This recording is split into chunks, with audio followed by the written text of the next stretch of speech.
আসসালামু আলাইকুম viewers, Shamima cooking স্টুডিওতে স্বাগতম।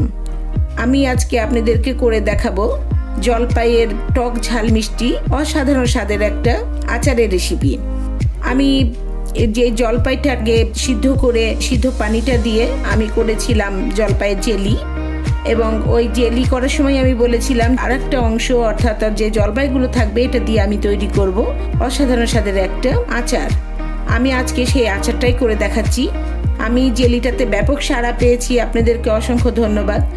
আর আমি আশা করছি আপনাদের এই আচারের রেসিপিটাও খুব ভালো লাগবে।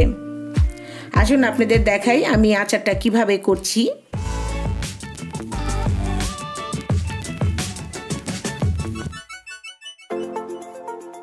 এই যে আমার জলপাইটা আমি সিদ্ধ করে পানিটা দিয়ে জেলি করেছিলাম, এবং এখন এই জলপাইটা আমি আচার তৈরি করব, সেটাকে আমি একটু ম্যাশ করে নিচ্ছি।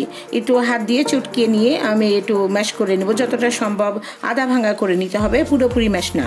এবার আমি এটার আচারটা তৈরির যে মূল উপাদান অর্থাৎ যে চাট মশলাটা করব সেটা করে নিচ্ছি। আমি এখানে কতগুলো শুকনা মরিচ দিলাম, 1.5 চা চামচ আমি 5 ফোড়ন দিলাম, আর এখানে জিরা দিব আমি 1/2 চা চামচ। এটা আমি শুকনা খোলায় আমি ভালো করে একটু মচমচে করে ভেজে নিব।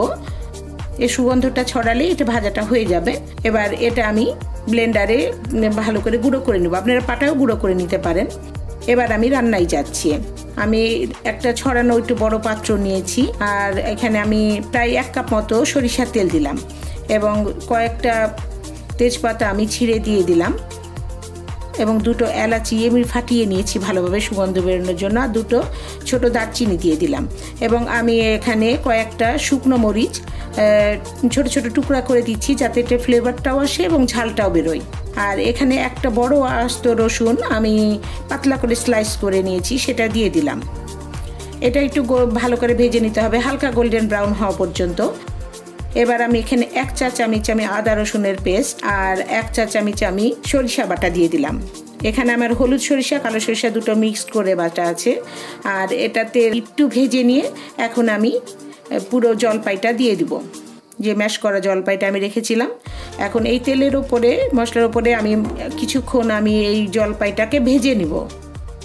খুব ভালো করে তেলের ওপরে একটু ভেজে নেবেন, হালকা একটু কালারটা চেঞ্জ হয়ে আসবে, তখন আমি 1 চা চামচ হলুদের গুঁড়া এবং 1 চা চামচ একটু বেশি আমি মরিচের গুঁড়া দিলাম, এবং আমি 2 চা চামচ এখানে লবণ দিলাম। তবে এগুলো সবই আপনারা স্বাদ মতো দিবেন, লবণটাও টেস্ট করে নিয়ে দিবেন। আমি আরও ভালো করে জলপাইটাকে একটু ভালো করে কষে নিচ্ছি। এবারে আমি দিব চিনি। এখানে আমি মেজারমেন্ট কাপের 1 কাপ আমি চিনি দিয়েছি, তবে চিনির স্বাদটা আপনাদের উপর নির্ভর করবে। সব জলপাই একরকম টক ভাব থাকে না, যদি আপনারটা টক ভাব বেশি থাকে তাহলে চিনিটা ওরকম বুঝে শুনে দিবেন। আর আপনারা কেউ আখের গুড় দিয়ে করতে চাইলেও করে দিতে পারেন, তবে আপনারা এখানে কখনোই খেজুরের গুড়টা ব্যবহার করবেন না, তাতে জলপাইয়ের স্বাদটা ভালো আসে না। এবার দেখেন আমি এখানে আচারটা একটু তলে ধরে যাচ্ছিল বলে আমি ট্রান্সফার করেছি আমি ননস্টিকি প্যানে, কারণ এর ননস্টিকিতেই করার চেষ্টা করবেন, তাতে আচারটা খুব ভালো হবে। আমি এই জন্য ওই পাত্র থেকে এই পাত্রে ট্রান্সফার করেছি, ওটা একটু লেগে যাচ্ছিল। এবার আমার প্রায় দেখেন শুকিয়ে এসেছে। এ পর্যায়ে আমি 1 চা চামচ আমি দিলাম বিট লবণ, এবং আমি যে গুঁড়োটা করে রেখেছিলাম চাট মশলা আচারের, সেটা থেকে আমি দিয়ে দিলাম 1.5 চা চামচ গুঁড়োটা, এবং এবার আচারের সাথে এপিটোপিট করে খুব ভালো করে মিক্সড করে নিব। আচারটা এই পর্যায়ে এসে খুব সুন্দর একটা ফ্লেভার ছড়াচ্ছে, পুরো বাড়িটা আচারের গন্ধে ভরে গেছে। আপনারা তৈরি করার সময় এই গন্ধটা পাবেন। এই যে তৈরি হয়ে গেল, দেখেন আমার তেলটা বেরিয়ে এসেছে, আচারটা আমার তৈরি হয়ে গেছে। অসাধারণ স্বাদের এই সুস্বাদু আচারটায় দেখেন দেখতেও যেমন চমৎকার, খেতেও খুবই চমৎকার। এটা সাদা ভাত খিচুড়ির সাথে অসাধারণ লাগে। আশা করছি আমার রেসিপিটা আপনাদের পছন্দ হয়েছে, আর পছন্দ হলে আমাকে সাপোর্ট করবেন, আমার চ্যানেলটাকে সাবস্ক্রাইব করবেন।